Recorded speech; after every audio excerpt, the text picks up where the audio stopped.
Hi friends, welcome back to my channel. నేను మీ సాయి ప్రసన్నని. ఈరోజు మరి ఒక ఇన్ఫర్మేటివ్ వీడియోతో మీ ముందుకు వచ్చానండి. అదేంటంటే రేపే కదండి ఆషాఢ అమావాస్య. ఈ ఆషాఢ అమావాస్య 100 ఏళ్ల తర్వాత ఆదివారం వస్తున్న అమావాస్య అండి. సో ఇది చాలా అద్భుతమైన అమావాస్య. ఈరోజు మనం ఏ దేవుణ్ణి పూజించాలి, ఎలా పూజించాలి, అలాగే ఈ అమావాస్య అనేది 100 ఏళ్ళకు ఒకసారి వచ్చే అమావాస్య అండి. ఈ అమావాస్య యొక్క విశిష్టత గురించి తెలుసుకుందామండి. అంతకంటే ముందుగా మన ఛానల్ని ఎవరైనా ఫస్ట్ టైం చూస్తున్నట్లయితే ప్లీజ్ సబ్స్క్రైబ్ చేసుకోండి. అత్యంత అరుదుగా వచ్చే రోజు ఆదివారం, అమావాస్య, పుష్యమి నక్షత్రం. అందులోనూ ఇలాంటి రోజు ఆషాఢ మాసంలో వచ్చిందంటే అంతకంటే పవిత్రమైన రోజు ఉండదు. పంచాంగకర్తలు తెలిపిన వివరాల ప్రకారం 100 సంవత్సరాలకు ఒకసారి వస్తుంది. మరి అలాగే ఎంతోమందికి ఇష్టమైన ఈ రోజు ఎలా ఉంటుంది, దాని యొక్క విశిష్టత ఏంటి, ఆ రోజు ఏ దేవుణ్ణి పూజించాలి, వీటి గురించి ఇప్పుడు మనం తెలుసుకుందాము. ఈ ఏడాది అత్యంత అరుదుగా వచ్చే ఆదివారం అమావాస్య పుష్యమి నక్షత్రంతో కూడి ఉన్నది. ఆదివారం అమావాస్య అనేది సంవత్సరానికి ఒక క్యాలెండర్ ఇయర్లో ఒక 3 లేదా 4 సార్లు వస్తుంది. కొన్ని సందర్భాల్లో ఆదివారం పుష్యమి నక్షత్రంతో కలిసి వస్తుంది. అది పుష్కర యోగం. ఈ యోగంలో ఎలాంటి పూజ చేసినా 100 రెట్లు ఫలితం కలగజేస్తుందని పురాణాలు చెప్తున్నాయి. ఈ ఏడాది 3 ఆగస్టు 2024 శనివారం మధ్యాహ్నం 3:31 అమావాస్య తిథి ప్రారంభమవుతుంది. మరుసటి రోజు అనగా 4 ఆగస్టు 2024 ఆదివారం మధ్యాహ్నం 3:54 వరకు ఉంటుంది. ఇదే రోజున పుష్యమి నక్షత్రం మధ్యాహ్నం 1:26 వరకు ఉంటుంది. 100 ఏళ్ల సంవత్సరాలకు ఒకసారి మాత్రమే అత్యంత అరుదుగా వచ్చేటటువంటిది ఆదివారం అమావాస్య పుష్యమి నక్షత్రం. ఈ 3 కలిసిన రోజు చాలా ప్రాముఖ్యమైనది, ఎంతో శుభదాయకమని విష్ణు పురాణం ద్వారా తెలుస్తుంది. ఈ రోజున లలితా పరమేశ్వరి అమ్మవారిని పూజించాలి.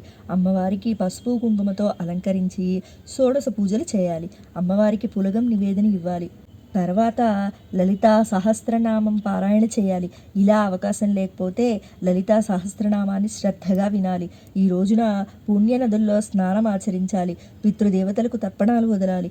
అమ్మవారిని లలితా త్రిపుర సుందరిగా పేర్కొంటారు. త్రిపుర సుందరి అంటే ముల్లోకాలను అందంగా ఉండేది అని అర్థం. కానీ త్రిపుర అనే మాటను 3 కాలాలకు, 3 స్థితులకు, 3 శక్తులకు ప్రతీకలుగా పేర్కొనవచ్చు. లలితలో ఒక్క నామం కూడా పునరుక్తి కాకపోవడం విశేషం అంటారు.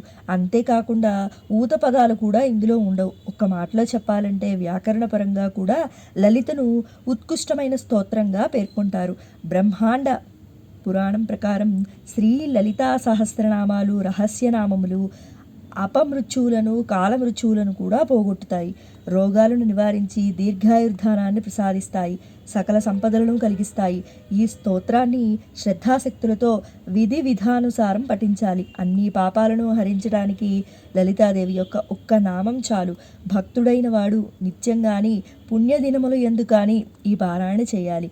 లలితా సహస్రనామ స్తోత్రాలను పఠిస్తే శ్రీదేవి సంతసించి సర్వభోగములను ప్రసాదిస్తుంది.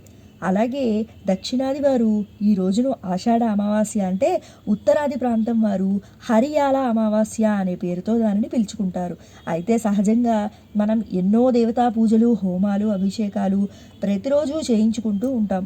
కొంతమంది ఉపాసన పరులు, తంత్రవేత్తలు, అలాగే దేవతా సంబంధమైన పూజలు బాగా చేసుకునే వారికి ఈ ఆషాఢ అమావాస్య పుష్యమి నక్షత్రం చాలా విశేషమని పురాణాలు చెప్తున్నాయి. మనకు వృక్షదేవత ఆరాధన కూడా హిందూ ధర్మంలో సాంప్రదాయమే. అందుకని రావి చెట్టు చుట్టూ, అలాగే మర్రి చెట్టు చుట్టూ ప్రదక్షిణాలు చేస్తుంటాం.